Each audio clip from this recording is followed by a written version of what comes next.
"We don't serve beggars in uniform here," a customer shouted near the storefront. Frank stood motionless, watching the young mother clutching her two children, her hands trembling as she held the free groceries. No one spoke up. No one defended her. But by the next morning, when dozens of military vehicles surrounded the entire neighborhood, everything changed. Do you think this treatment is fair? If not, type yes to spread respect for those who served. Frank Carter wiped down his counter with practiced strokes, the same motion he'd performed daily for 32 years at Carter's Market. At 62, the small-town grocer lived a quiet life of routine, opening at 6, closing at 7, eating dinner alone with only memories for company.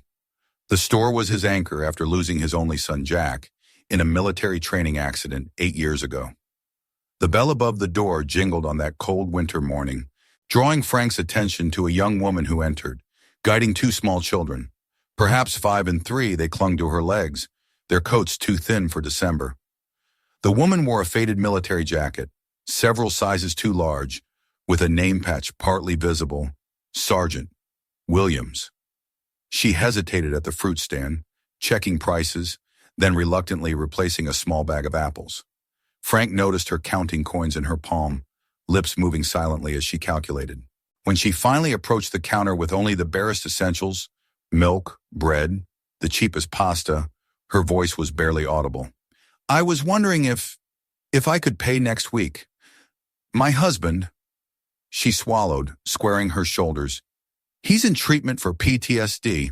The VA benefits are delayed again, and we're waiting for his disability approval."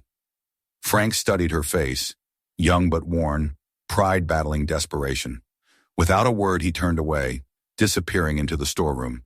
The woman's shoulders slumped, preparing for rejection. But Frank returned carrying a large paper bag filled with groceries, milk, rice, pasta, fresh fruit, vegetables, even a small chocolate bar for each child. "Take this," he said, placing it on the counter. "Come back next week for another. No need to pay." Disbelief crossed her face, followed by the shine of tears. "I can't accept." "You already have," Frank interrupted gently. "What's your name?" "Emily Williams," she replied, a tear spilling despite her effort to contain it. She fumbled in her purse, extracting a small worn photograph. "My husband served with someone. I think you might know him. Jack Carter?" Frank's hand froze mid-motion. The world narrowed to that name, his son's name. "He was my boy," Frank said, his voice suddenly hoarse. Emily nodded, understanding now. "My husband says, if it wasn't for Jack Carter, he wouldn't be alive today. He pulled 3 men to safety when their transport hit an IED." She looked directly into Frank's eyes. "Your son saved my children's father. They never met him, but they have a daddy because of Jack." Frank's weathered hand trembled as he reached for the photo, a younger, smiling version of his son standing beside a group of soldiers, one of whom must be Emily's husband. "Come back anytime," Frank said, his voice steadier now. "Your family will never go hungry in this town. Not while I'm here." Word spread quickly in the small town of Millfield. By the weekend, Carter's Market had become the subject of whispered conversations at the church potluck and heated debates at the diner. "He's giving away free groceries to that Williams woman," Margaret Cooper announced at her weekly bridge game. "Every Tuesday, like clockwork, a whole bag of provisions. And in this economy," Frank noticed some of his regular customers now shopped elsewhere, with pointed remarks about supporting businesses with sound financial practices. Others came specifically to stare at Emily when she arrived for her weekly groceries, curiosity thinly disguised as casual shopping. It all came to a head on a frosty Tuesday morning. Emily, bundled against the cold, shepherded her children through the door just as Douglas Mercer, the town's most prosperous real estate developer, was exiting. He blocked the doorway, his imposing frame forcing Emily to step back. "Well, here comes our local charity case," he announced loudly. "Tell me, Mrs. Williams, does it feel good living off others' hard work, parading around in that jacket like it entitles you to handouts?" Emily clutched her children closer, her face flushing crimson. "My husband earned that jacket defending people like you," she whispered. "Defending?" Doug scoffed. "From what? Failed soldiers coming home broken, looking for special treatment? Disgraceful." The small gathering of morning shoppers fell silent. Some looked away, suddenly fascinated by cereal boxes and produce displays. No one intervened. Frank emerged from behind the counter, his normally stooped shoulders straightening with quiet dignity. "That's enough, Doug. Truth hurts, doesn't it, Frank?" Doug turned to the onlookers. "He's not running a business anymore. He's running a soup kitchen for so-called heroes." Emily's eyes filled with tears as she backed toward the door, tugging her confused children along. Frank grabbed a prepared grocery bag and followed her outside, pressing it into her hands. "I'm not helping you out of pity, Emily. I'm helping because I'm grateful." "Grateful won't pay your bills, Frank," Doug called after him. "You can't live in the past forever. It won't bring your boy back." That verbal dagger struck deep. Frank's step faltered, but he didn't turn back. Later that evening, after locking up the store, Frank sat alone at his kitchen table. He removed his son's dog tags from their place of honor on the mantel, the metal worn smooth from years of handling. Beside them, he placed the photograph Emily had shown him, her family, alive and together because of Jack's sacrifice. "They don't understand, son," he whispered to the empty room, "but I think you would." I apologize, dear viewers. My voice catches telling this story. There are wounds that don't bleed but never heal. And some people, they dare to throw salt on those wounds. If you find this injustice too much to bear, type unfair to speak for those who suffer in silence. Frank was arranging a new shipment of canned goods the following morning when an unfamiliar sound drew his attention. The synchronized rumble of diesel engines, growing louder by the second. Wiping his hands on his apron, he stepped outside onto the sidewalk and felt his breath catch.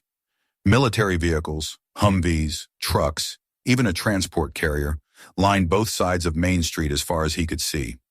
Uniformed service members stood at attention beside their vehicles, creating a corridor of olive drab and desert tan that transformed the sleepy street into something solemn and ceremonial. A tall officer in full dress uniform approached, his silver oak leaf insignia catching the morning light. He stopped precisely 3 feet from Frank and rendered a crisp salute. "Mr. Francis Carter?" Frank nodded, unable to find words. "Lieutenant Colonel James Harrington, sir. I understand you've been providing support to the family of Sergeant Michael Williams?" "I just gave them some groceries," Frank managed, suddenly conscious of the gathering crowd of townspeople, including Doug Mercer, watching from across the street. The lieutenant colonel extended a formal envelope. "I have a letter I've been asked to deliver personally." With unsteady fingers, Frank opened it, finding a handwritten note. "Mr. Carter, when your son jumped on that transport under enemy fire to pull me and my buddies out, he told us something I'll never forget. He said, 'No one gets left behind.' I've been in treatment, fighting battles in my mind, unable to face the world. But my wife told me how you're helping our family, how Jack's father is making sure we're not left behind either. You're continuing what your son started. Please accept our deepest gratitude. Sergeant Michael Williams." A soldier stepped forward bearing a polished wooden box.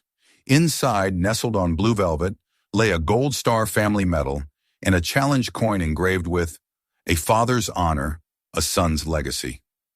These items recognize family members of those who made the ultimate sacrifice, the lieutenant colonel explained. "Sergeant Williams contacted our unit, and we felt it was time you received proper recognition." One by one, soldiers approached, each placing a bag of groceries at the store entrance, each bag bearing the note, "From those nourished by kindness." A group of soldiers unveiled a new sign above the market, "Frank's Market, where no veteran is forgotten." The crowd of onlookers had grown, many now wiping tears. Doug Mercer stood frozen. His earlier bravado vanished in the face of this military procession. Through the crowd came Emily, guiding a man who moved slowly with a cane, Sergeant Williams himself, making his first public appearance since returning home. Thin and bearing the distant look of those who've seen too much, he straightened his posture as he approached Frank. "My children call me Dad because of your son," he said, his voice stronger than his frame suggested. "And they'll have food on their table because of you." Frank embraced the young soldier, feeling in that moment that he was somehow holding his own son again. "Jack would have done the same," Frank whispered. The lieutenant colonel addressed the gathered town. "In the military we have a saying, We take care of our own. Today we witnessed what that truly means. Not just soldiers taking care of soldiers, but a community member who recognized that when service ends, our obligation to each other doesn't. 1 week later, Frank received an official letter from the State Veterans Department, naming him Community Supporter of the Year. He declined all interview requests, simply hanging a small sign in his store window. We remember. And we won't stay silent. Emily continued coming for her weekly groceries, but now she arrived with a list of other military families in need. What began as one man's quiet act of kindness had blossomed into an informal support network. The town's attitude shifted noticeably. Doug Mercer made a substantial anonymous donation to the newly established Veterans Family Support Fund. Others followed his lead, some perhaps from genuine remorse, others from a desire not to be outdone. Frank maintained his usual routine, opening at 6, closing at 7, wiping down the same counter with the same practice strokes. But now his evenings weren't spent alone. Tuesday dinners became an open invitation for veterans and their families at the small apartment above the store. Near the register, Frank created a small memorial. His son's photograph in uniform now sat beside a new picture. Emily, her husband, their children, and Frank in the middle, holding the youngest child. Beneath it, a simple inscription: family takes many forms. Sometimes the people who give quietly are repaid in the loudest ways. Frank never expected anything. He simply remembered a promise and honored a sacrifice. In a world that often forgets its protectors, his kindness became a beacon. It didn't take wealth, speeches, or cameras. Just one bag of groceries and a heart that refused to ignore a uniform. Have you ever witnessed a quiet act of honor that changed someone's life? Share it in the comments. We read every story. Subscribe to Iron Soul Stories, where true sacrifice is remembered, quiet heroes are honored, and dignity is never forgotten. Iron Soul Stories, because some heroes never stop serving,